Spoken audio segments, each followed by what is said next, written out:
प्रदेश विधानसभा में महिलाओं और गरीबों की आवाज़ बुलंदी से रखने वाली हमारे साथ डॉक्टर रागिनी सोनकर जी हैं, जो कि विधायक है मछली शहर से। आज उनसे कुछ सवाल पूछेंगे। मैम, आपका बहुत स्वागत है हमारे चैनल पे। आप एम्स में थी, एम्स में डॉक्टर थी, इतनी अच्छी लाइफ थी, तो इस अब दिख रहा है इस लाइफ में आने क्या क्या मतलब था, मतलब क्या उद्देश्य है? आप निकलेंगे अभी? ठीक ठीक ठीक ठीक, नमस्कार। आपने इस्तीफा दे करके विधायक ही चूज किया, तो क्या उद्देश्य था? देखिए, मैं पेशे से डॉक्टर हूँ और जब तक जीवित रहूँगी तब तक मैं डॉक्टर रहूँगी। और रही बात राजनीतिक पद की, तो हमें भी पता है कि अपने देश के लोकतांत्रिक व्यवस्था में अगर हम बात करें राजनीतिक पद की, तो वो कभी भी किसी के साथ फिक्स नहीं रहा है। बट बीइंग अ डॉक्टर मैं ये कह सकती हूँ कि मैंने वो शिक्षा ली, मेहनत की, संविधान और बाबा साहेब के द्वारा जो बनाया गया और उसी के माध्यम से एम्स तक पहुंची, वहाँ से डिग्री की और वहाँ से मैंने रिज़ाइन नहीं किया, मैं पढ़ ही रही थी।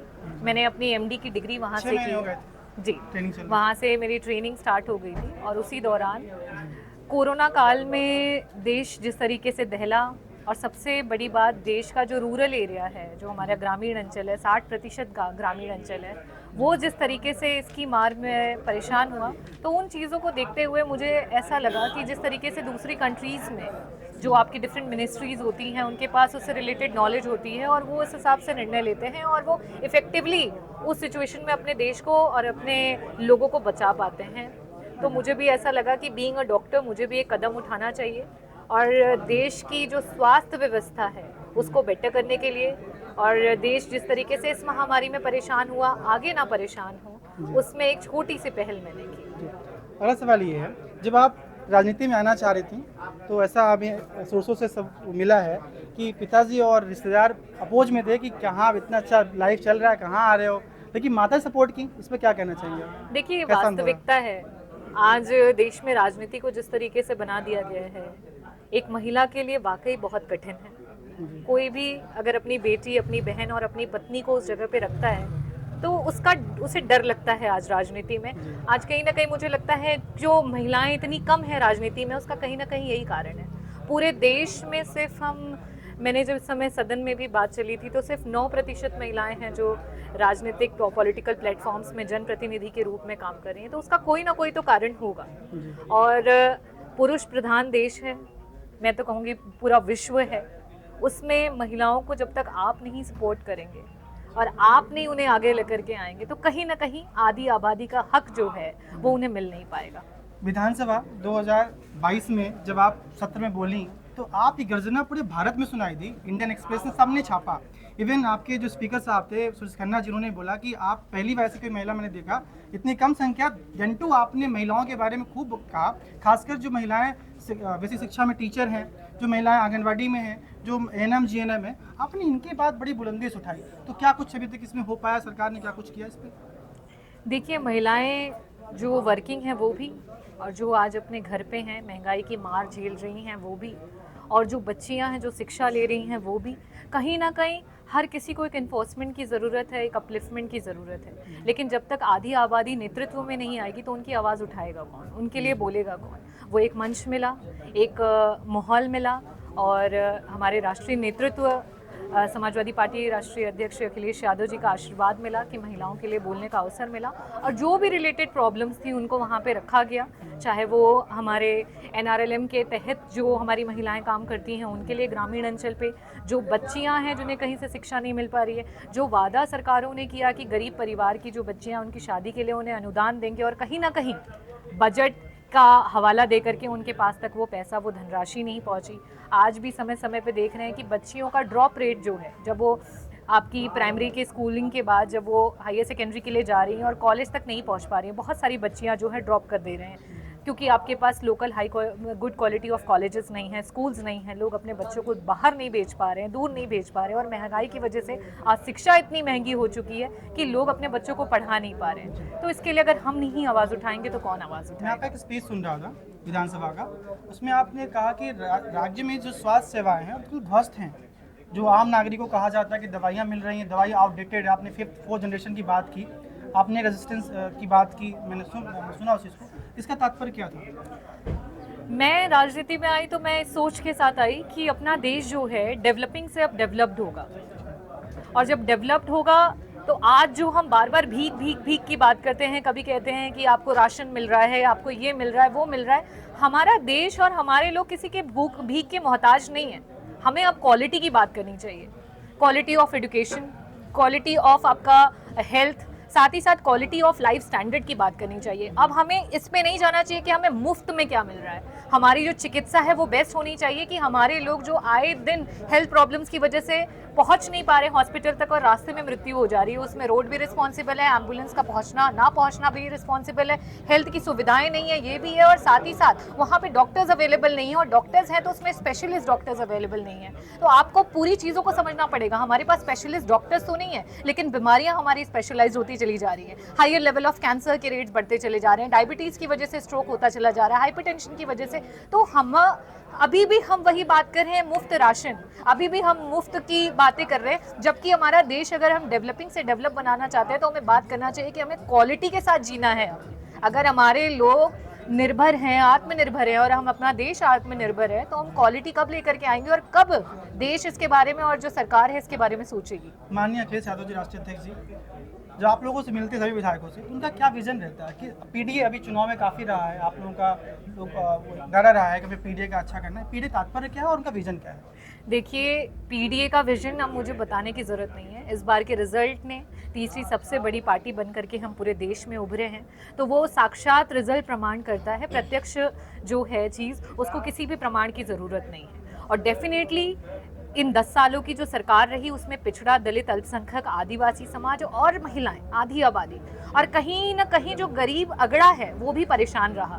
तो ये एजेंडा लेकर के आने का मतलब यही था कि कहीं ना कहीं जो लोग सबसे ज़्यादा परेशान हैं उनके ऊपर सरकार फोकस करे, उनको आगे बढ़ाया जाए, उनका जो हक है उसका हनन हो रहा है उसको अब रोक लगाई जाए। समाजवादी पार्टी ने अयोध्या में विजय हासिल करके एक इतिहास लिखा है, इस पर क्या कहेंगे? इस पर सिर्फ यही कहना चाहूँगी कि धर्म को राजनीति से मिक्स नहीं किया जा सकता।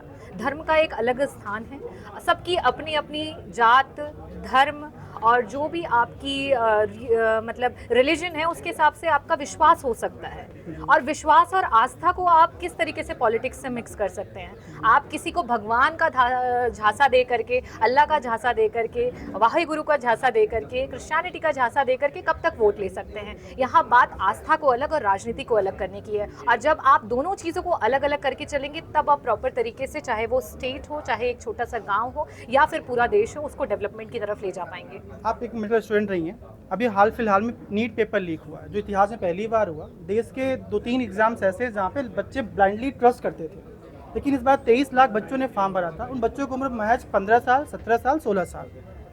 पेपर लीक की बात सुनकर के उनके पर क्या बीता होगा, क्या वो मेंटल स्ट्रेस पे गए होंगे, इस पर आप क्या कहेंगे? जिस तरीके से पिछले 10 वर्षों में विभिन्न परीक्षाओं में पेपर लीक हो रहा था, वो लोगों के अंदर हताशा भरता ही जा रहा है। और जब नीट की परीक्षा, जिसमें कि मैंने खुद ने भी एग्ज़ाम दिया है और उसके थ्रू मैं ऑल इंडिया रैंक के थ्रू कॉलेज लिया मैंने कोलकाता में, तो मैं जानती हूँ कि उस परीक्षा में कितनी मेहनत करनी पड़ती है, कितने घंटों की पढ़ाई होती है, और सिर्फ उसमें एक बच्चा नहीं, उसके माँ बाप और पूरा परिवार उसमें मेहनत करता है, और तब जा कर के आप वो रैंक लेकर के आते हैं और एक डॉक्टर बनते हैं। तो आपको जीवन दाता या भगवान इस तरीके से नहीं बोला जाता। एक डॉक्टर बनने के लिए आप अपने जीवन में बहुत कष्ट उठाते हैं, 18-18, 20-20 घंटे पढ़ाई करते हैं, इस बॉडी के एक एक नर्व, एक एक आर्टरी और एक एक बॉडी के पार्ट के बारे में पढ़ते हैं, और किसी भी तरीके की जो भी बीमारी हो उसमें आप अपनी पूरी जान लगा देते हैं कि हमारे लोगों को कैसे बचाना है। इस परीक्षा के लिए जो बच्चे पढ़ रहे हैं उनके लिए बहुत निराशाजनक है, बहुत ही डिसअपॉइंटिंग है, और सरकार को इस पे जल्द से जल्द जांच करानी चाहिए। जो भी इसमें जिम्मेवार हैं, सख्त से सख्त कार्रवाई करनी चाहिए कि इस तरीके की आगे कभी भी इस तरीके की चीज़ें ना हो। और मैं तो ये भी कहना चाहूँगी इन बच्चों के बिहाफ पे कि इस पे री एग्जामिनेशन भी होना चाहिए। लेकिन तो एनटीए तो मुकर रहा है, एनटीए कह रहा है कि नहीं, 1563 बच्चों का हम फिर से एग्जाम करा देंगे। जो पटना में FIR दर्ज हुई थी उस पर आज तक पेपर नहीं मिला पाए हैं, इस पर क्या कहेंगे? देखिए, ये अगर इस तरीके से मुकरेंगे तो जनता उसका जो है प्रतिशोध लेगी, तो इस बात को वो याद रखें। आज अगर वो सत्ता या शासन में बैठे हैं और हमने उन्हें किसी ना किसी तरीके से, अगर उन पे भरोसा जनता ने किया और वो वहाँ पहुँचे हैं, तो जनता के भरोसे के साथ खिलवाड़ ना करें, क्योंकि जनता जब प्रतिशोध लेने पे आती है तो वो आपको कहाँ से कहाँ पहुँचा देगी, आप समझ भी नहीं पाएंगे। 2 सवाल अंतिम।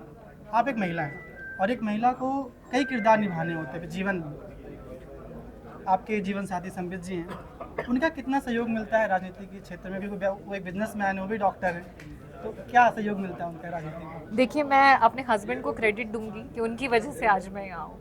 जिस समय हमारी शादी हुई थी उस समय मैं मेडिकल में सेकेंड ईयर में थी और जस्ट कोविड की वेव आई थी। और तब तक जी और उस समय मेरे मदर फादर दोनों को कोविड हो गया था, मेरे सास ससुर को भी कोविड हो गया था और सभी लोगों का एक तरीके से आई वॉज दी वन जो who is taking care of them. हमने उनका इलाज कराया, उनको एडमिट कराया और पूरा परिवार परेशान रहा। और उस समय हमारे परिवार ने बैठ करके ये डिस्कशन किया कि जिसके परिवार में इतने सारे डॉक्टर्स हैं, जिसके घर में एम्स के डॉक्टर्स हैं, मेरी छोटी बहन भी एम्स में ही रही, वो वहाँ से ही डॉक्टर रही। लेटर ऑन उन्हें आउट ऑफ कंट्री उन्होंने एग्जाम दिया, वहाँ पे उन्होंने टॉप किया, लंदन में उन्होंने कॉलेज ज्वाइन किया और उसके बाद अभी डिफरेंट सिटीज़ में वहाँ पे वो वर्क कर रही हैं। तो ये एक प्राउड मोमेंट है हमारे लिए कि हमारे फैमिली में बहुत सारे डॉक्टर्स हैं। लेकिन उस समय जब हमने आपस में बात की तो हमने ये डिसीजन किया कि कहीं ना कहीं politics is very much responsible in each and every field. जब हम पढ़ लिख करके कहीं आगे निकल जाते हैं अपने अपने डिफरेंट प्रोफेशंस में, चाहे वो मेडिकल फील्ड हो, आप बहुत बड़े डॉक्टर बन जाते हो, बहुत कमाने लगते हो, या फिर आप एक बहुत बड़े बिजनेसमैन बन जाते हो और बहुत कमाने लगते हो, या आप इंजीनियर बन जाते हो या फिर किसी अधिकारी पोस्ट पे, तो आपको कहीं ना कहीं लगता है कि राजनीति से हमें क्या करना, और अपना पलड़ा आप झाड़ने लगते हो। मैं भी उसी सिचुएशन में थी। शायद ही मैंने बहुत कम टाइम हुआ कि मैंने राजनीति के बारे में इतनी सीरियसली सोचा हो या मेरे इतने बिजी शेड्यूल में से मौका मिला हो कि मैं वोट करने जाऊँ। लेकिन उस पैंडमिक ने मुझे ये रियलाइज़ कराया कि जब मेरे जैसे लोग सोचेंगे नहीं तो देश को हम कैसे बचाएंगे। हमारे लोग जो अज्ञान हैं, जिन्हें पता ही नहीं है because of not good quality of education and so many things, जब हम पढ़े लिखे लोग ही नहीं समझ पाएंगे तो हम उन्हें कैसे आगे बढ़ाएंगे। लेकिन आप एक डॉक्टर थी, तुम बड़े कम टाइम में आप राजनीति के मजी खिलाड़ी हैं। आपने पहला स्पीच दिया विधानसभा में तो सब हिल गए। इसका जो राजनीतिक आपका ज्ञान है, इसका किसे देंगे, श्रेय किसे देना चाहेंगे? देखिए, मैं अपने आप को ज्ञानी नहीं कहूँगी राजनीति में, मुझे बहुत हम लोग देखते हैं I am not very much knowledgeable, but मैं एक चीज़ कहना चाहूँगी कि जब आपके साथ जनता की ताकत होती है, जब जनता का विश्वास होता है और जब आप फील्ड्स में जनता के बीच में रहते हो और उनकी प्रॉब्लम्स को सुनते हो, क्योंकि वहाँ आप भाषण नहीं दे रहे हो, आप जनता की जो प्रॉब्लम है, अपने लोगों की प्रॉब्लम है जो आए दिन जूझ रहे हैं उससे, उसी को आप वहाँ पे शब्दों में बयां कर रहे हो। तो जब आप उनसे दिल से अटैच रहते हो, उनकी बातों को समझते हो, तो अपने आप वहाँ पे जब आप खड़े होते हो तो वो सारी परेशानियाँ एक करके सारी निकलती हैं। चाहे वो बिजली की परेशानी हो, चाहे बेरोजगारी की परेशानी हो, चाहे महिला उत्थान की परेशानी हो। जिस तरीके से जो हमारी महिलाएं टीचर हैं, उन्हें मैटरनिटी लीव के साथ साथ ये डिमांड की गई कि उनको उनके घर के ही जो क्षेत्र है वहीं पे उनको कम से कम 5 साल रखा जाए। और आपने एक कर्मचारी बीमा का भी कुछ जिक्र किया था। मैंने साथ ही साथ हेल्थ इंश्योरेंस की बात की और मैंने ये भी कहा कि जो भी आपके मिडिल मिसिंग लोग हैं,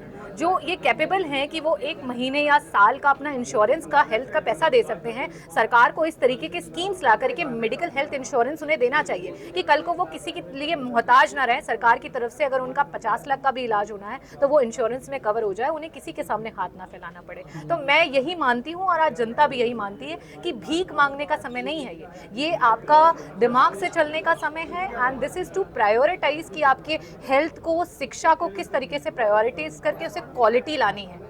सिर्फ ये नहीं कहना कि आपको मुफ्त दे रहे हैं। अब ये मुफ्त वाली बातें हमें नहीं चाहिए, हमें क्वालिटी चाहिए कि अगर हाँ हमें पेस मेकर चाहिए, हमें हार्ट ट्रांसप्लांट कराना है, हमें वॉल्व लगाने हैं, तो हमारे जिले में वो चीज़ें, वो फैसिलिटीज अवेलेबल होनी चाहिए, वो क्वालिटी होती है। देश के युवा जो पढ़े लिखे बच्चे हैं, अमूमन जो नॉर्मल घर होते हैं, बच्चों को पॉलिटिक्स में जाने से रोकते हैं। आप उन बच्चों के लिए क्या कहना चाहेंगे? अगर ऐसे बच्चे पढ़ लिखे राजनीति में से आप आएँ तो देश कितना भला हो सकता है? देखिए, मैं फिर से यही कहना चाहूँगी कि राजनीति में कहीं ना कहीं हर तरीके के लोग हैं, ठीक है। और पहली बात, आपको बहुत ज़्यादा पेशेंस रखना पड़ेगा।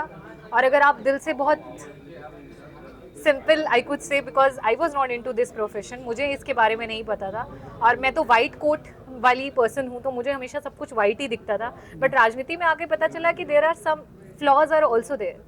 लोग आपके साथ भी हैं तो कुछ लोग आपके अच्छे करने का भी विरोध करते हैं। तो आपको बहुत सहनशील होना पड़ेगा, बहुत स्ट्रांग होना पड़ेगा और अपनी आइडियोलॉजीज पे फिक्स रहना पड़ेगा कि आप राजनीति में आए तो क्यों आए।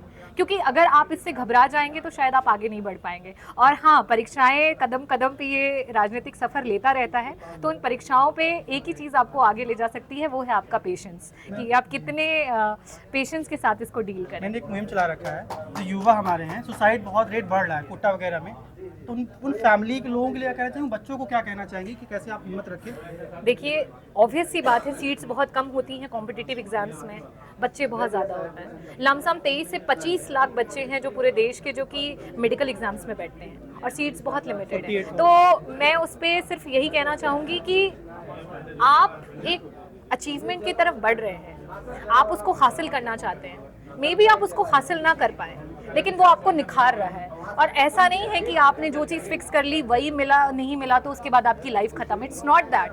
हर बार, कई बार आप चाहते हैं कि आप एक बहुत अच्छे डॉक्टर बन जाएं, और डॉक्टर की जगह कहीं आप बायोटेक्नोलॉजी करके साइंटिस्ट बन के उससे भी बड़े पद पे चले जाते हैं और उससे भी बेटर करते हैं। तो लाइफ में कभी भी ये मत सोचिए कि अगर ये नहीं मिला तो ये अंत हो गया।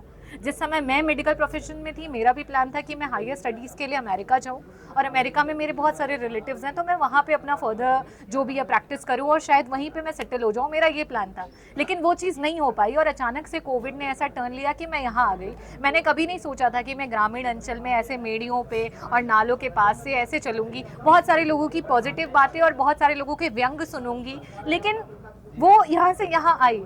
अगर मैं इसमें निराश हो जाऊं कि मेरी लाइफ कहाँ जानी थी और मैं कहाँ आ गई, ऐसा नहीं है। हर बार जब आपको कभी अंधकार समझ में आए कि बहुत ज़्यादा है, तो समझ जाइए एक बहुत बड़ा उजाला आपका वेट कर रहा है। बहुत बहुत धन्यवाद आपका। धन्यवाद। देखिए, हमारे साथ डॉक्टर रागिनी सोनकर जी हैं, जो मछली शहर के विधायक हैं। उन्होंने बखूबी बताया कि उनका क्या सफ़र रहा। जय हिंद, जय भारत।